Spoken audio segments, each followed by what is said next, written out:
Welcome to today's broadcast, and I'm continuing with the financial stewardship. And today's topic is prosperity is not selfish.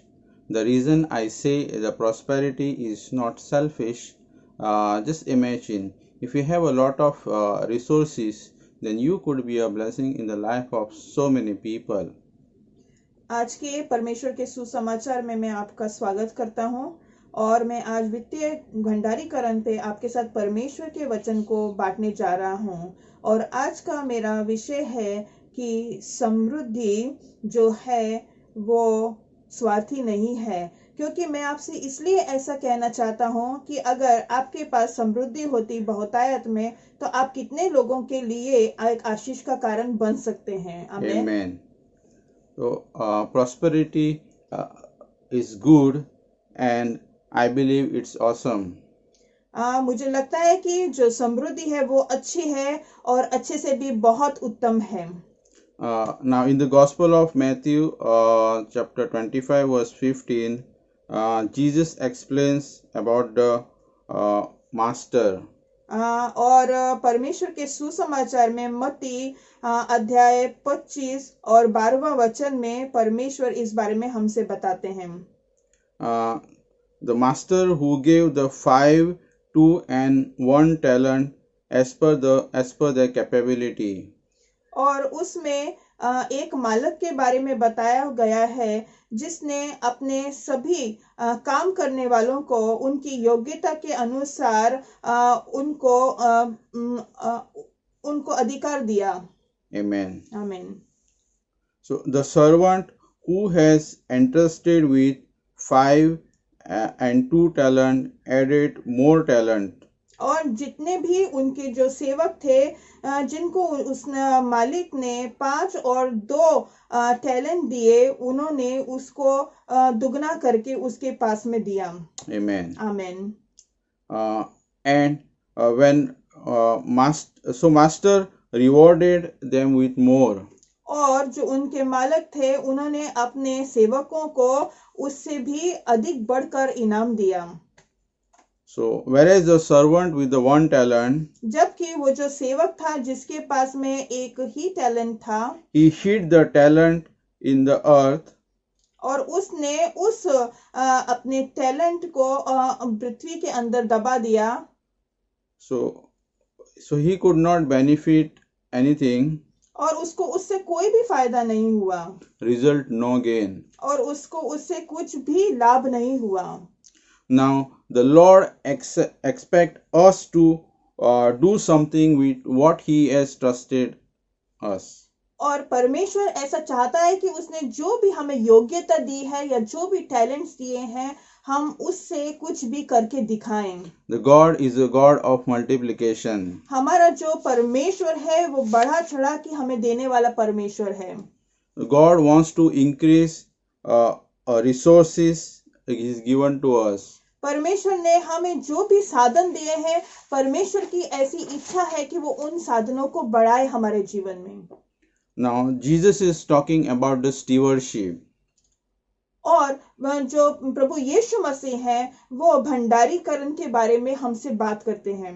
Now the resources God has blessed us with, so we can use them to touch others' life. परमेश्वर ने ये सब आशीष और ये सब साधन हमें इसलिए दिए हैं ताकि उससे हम उनके दूसरे लोगों को जीवन को छुए और उनके जीवन में आशीष का कारण बने।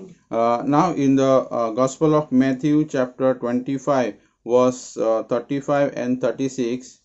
परमेश्वर का वचन हमें उस सुसमाचार में मत्ती अध्याय 25 में 17वें वचन से हमसे बात करता है।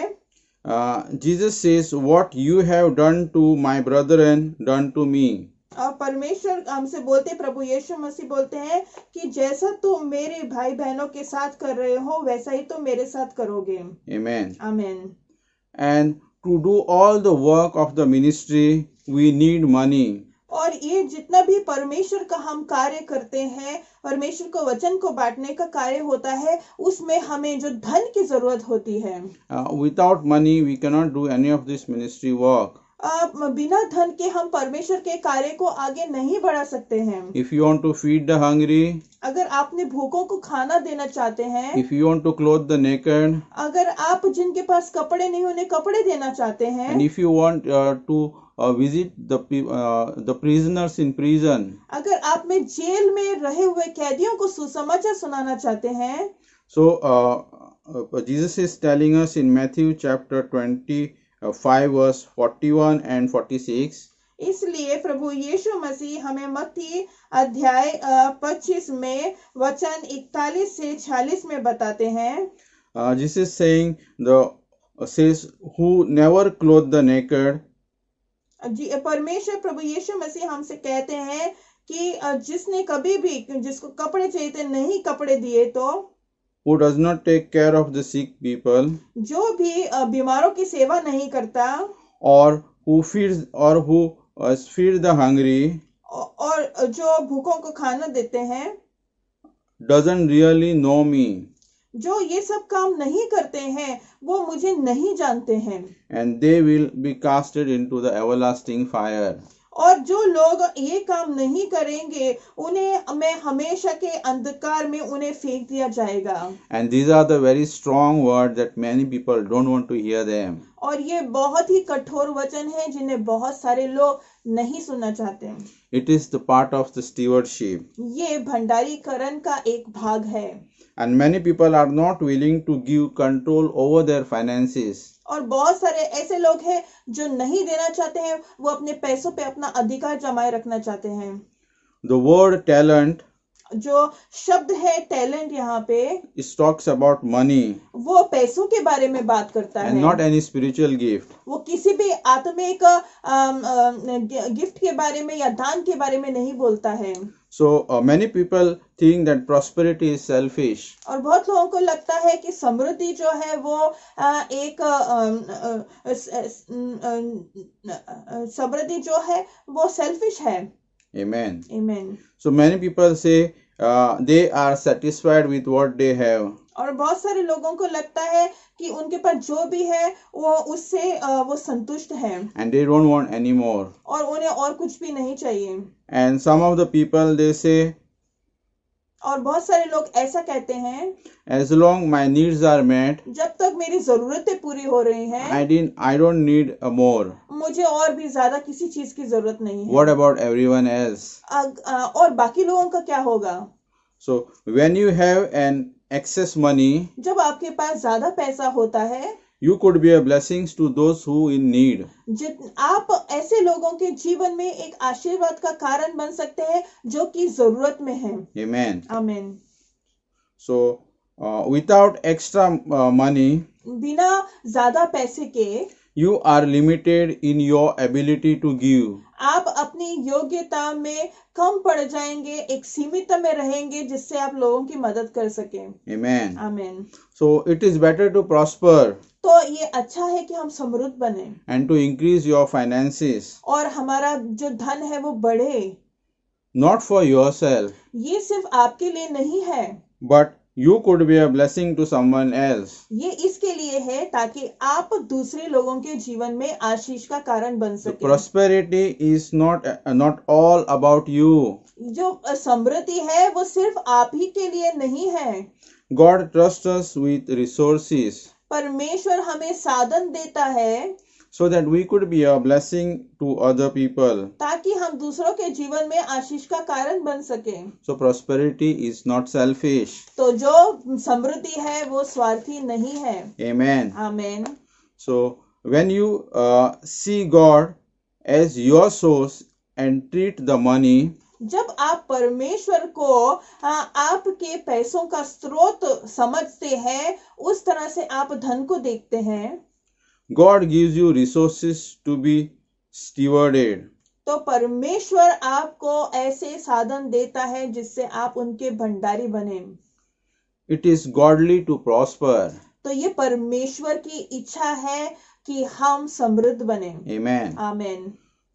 So you can give तो आप दे सकते हैं and help others और आप दूसरों की मदद कर सकते हैं to establish God's covenant on the earth. ताकि परमेश्वर का जो करार है इस धरती पर स्थापित हो जाए। So you are not going to see a supernatural return on your giving. और आप नहीं देखेंगे जो आपने दान दिया है उसको अद्भुत रूप से आपके पास में वो वापस आया, when your motive is wrong. जब आप गलत नियत से उसको देंगे। So your giving should be from humble heart. तो आपके जो दान है वो आपने नम्र हृदय से और अच्छे मन से देना है, And your desire to bless people. और आपके अंदर ऐसी इच्छा होनी चाहिए कि आप दूसरों को आशीर्वाद करें।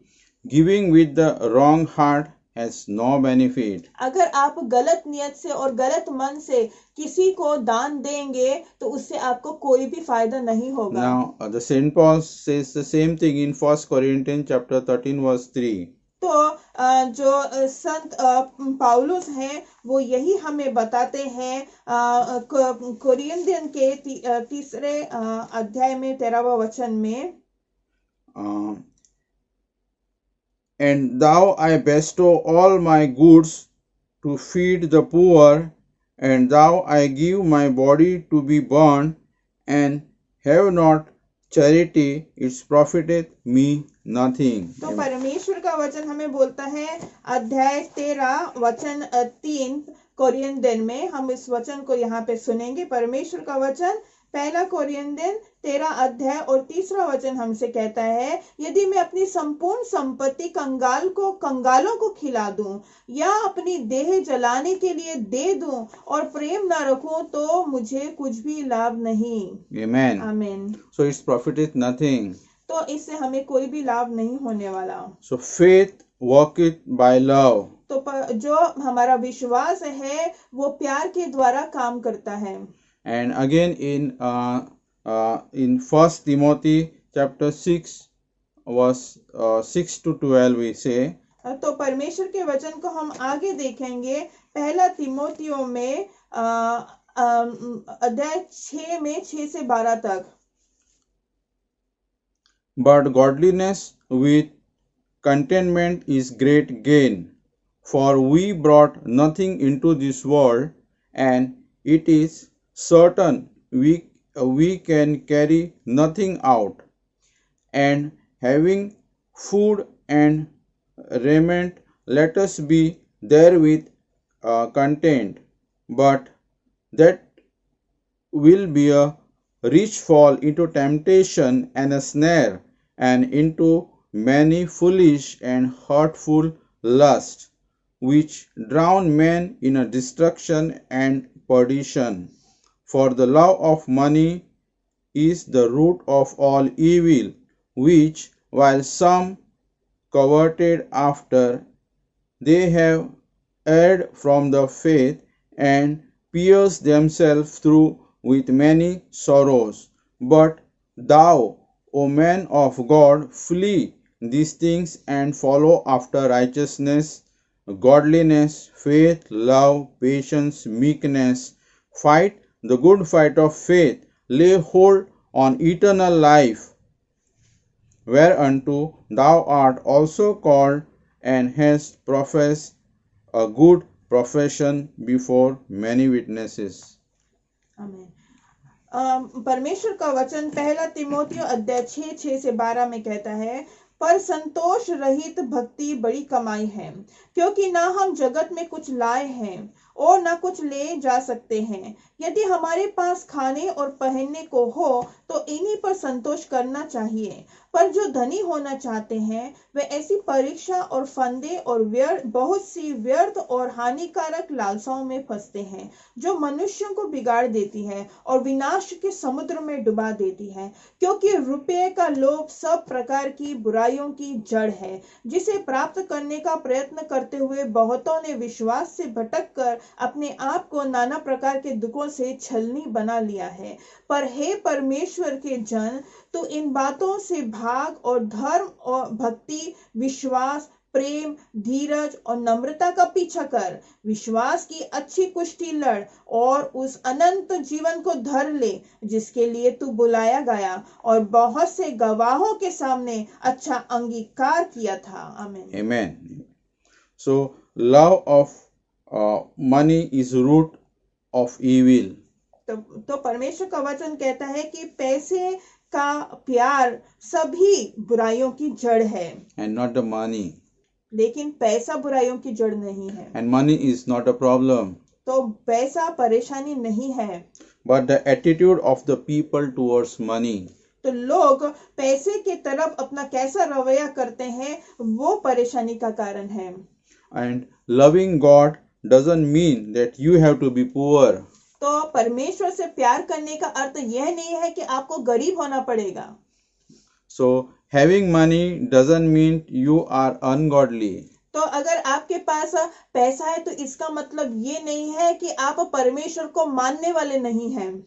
So you can have both if your motive is right. अगर आपका लक्ष्य सही है तो परमेश्वर आपको दोनों दे सकता है। When God is your source जब परमेश्वर आपका स्रोत है and you trust God for money, और आप परमेश्वर पर पैसों के लिए विश्वास रखते हैं, then you will have plenty. तो आपके पास बहुतायत में होगा। It is a least use of your faith. तो पैसों के लिए विश्वास में सबसे छोटा विश्वास है। But religion teaches us differently. पर धर्म हमें दूसरी तरह से सिखाता है। So Christians are promoting a poverty. तो बहुत सारे जो हमारे मसीह लोग हैं वो गरीबी को बढ़ा रहे हैं। Poor, rich and money has nothing to do with godliness. तो गरीब होना या अमीर होना उसका और पैसे का परमेश्वर से रिश्ते से कोई भी संबंध नहीं है। So God wants us to help financially. परमेश्वर चाहता है हमारी सहायता करना हमारे पैसों में। God wants Christians to be a part of solution. तो परमेश्वर चाहता है कि जो मसीही लोग हैं वो लोगों के जीवन में सहायता का कारण बने And not the problem. उनके जीवन में कष्ट का रास्ता ना बने। Sometimes you will see Christians are asking for discount. और हम देखते हैं बहुत बार मसीह लोग जो हैं जब वो दुकानों पर जाते हैं तो वो डिस्काउंट मांगते हैं। It's announcing to the world तो वो संसार को बता रहे हैं that they need help. तो वो घोषणा करके बता रहे हैं कि उन्हें जरूरत है And they can't prosper. और वो गरीब हैं और वो समृद्ध नहीं हो सकते।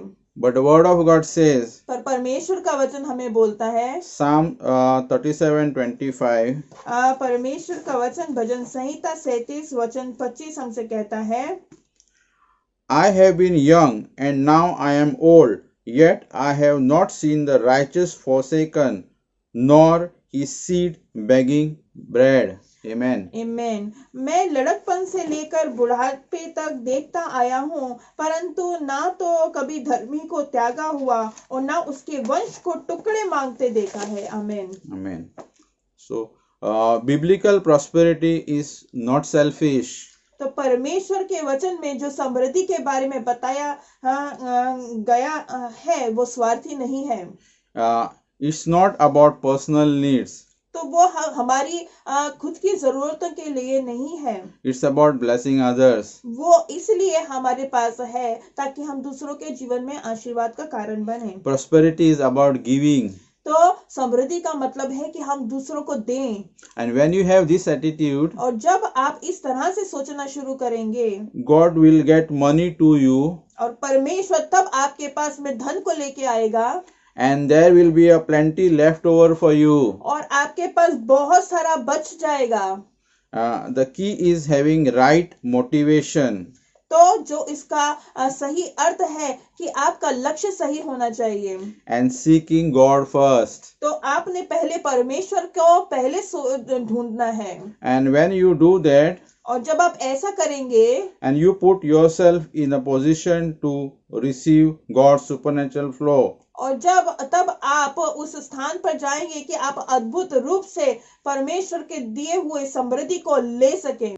2 Corinthians 9:8, it says here, and God is able to make all grace abound toward you, that ye Yea, always having all sufficiency in all things, may abound to every good work. Amen. आमीन। परमेश्वर का वचन दूसरा कोरिन्थियों अध्याय 9 वचन 8 में हमसे कहता है, परमेश्वर सब प्रकार का अनुग्रह तुम्हें बहुतायत से दे सकता है, जिससे हर बात में और हर समय सब कुछ जो तुम्हें आवश्यक हो तुम्हारे पास रहे, और हर एक भले काम के लिए तुम्हारे पास बहुत कुछ हो। आमीन। Amen.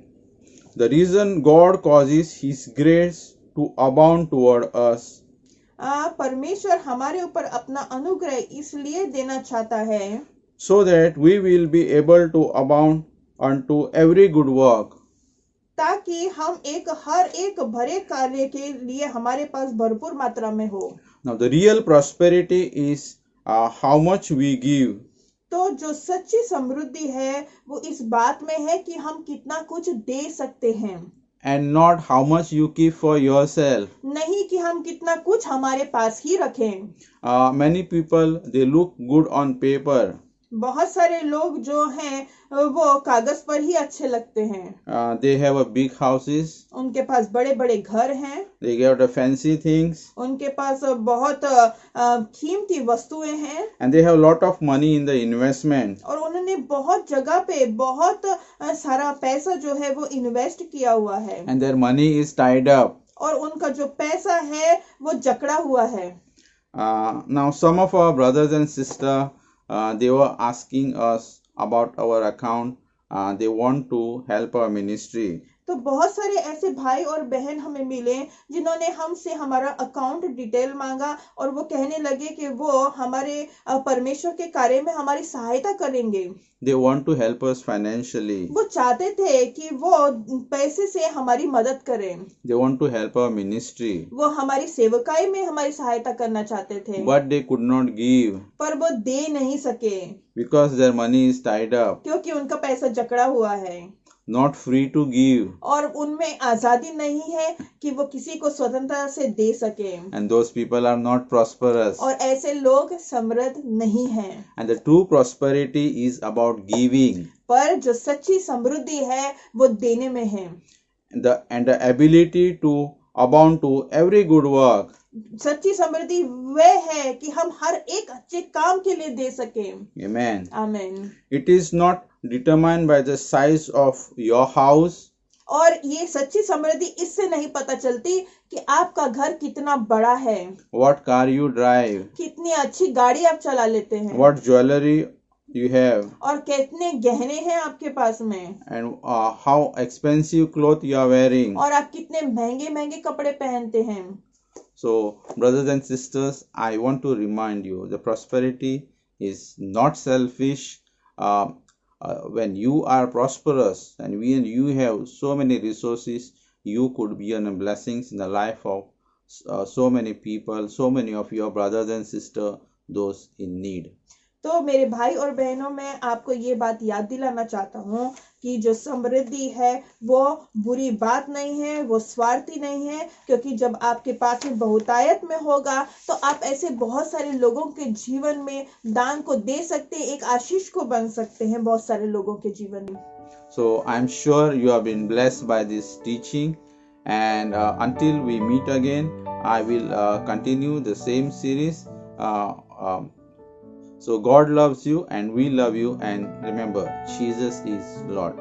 Shalom. तो हम फिर से मुझे पता है कि आप इस वचन से बहुत आशीषित हुए हैं, और फिर से हम इस वचन को लेके आगे आपसे मिलेंगे। तब तक मैं आपको याद दिलाना चाहता हूँ कि परमेश्वर आपसे प्यार करते हैं, और मैं आपसे प्यार करता हूँ, और प्रभु यीशु मसीह ही मसीह है। Amen. आमीन। Shalom. चलो।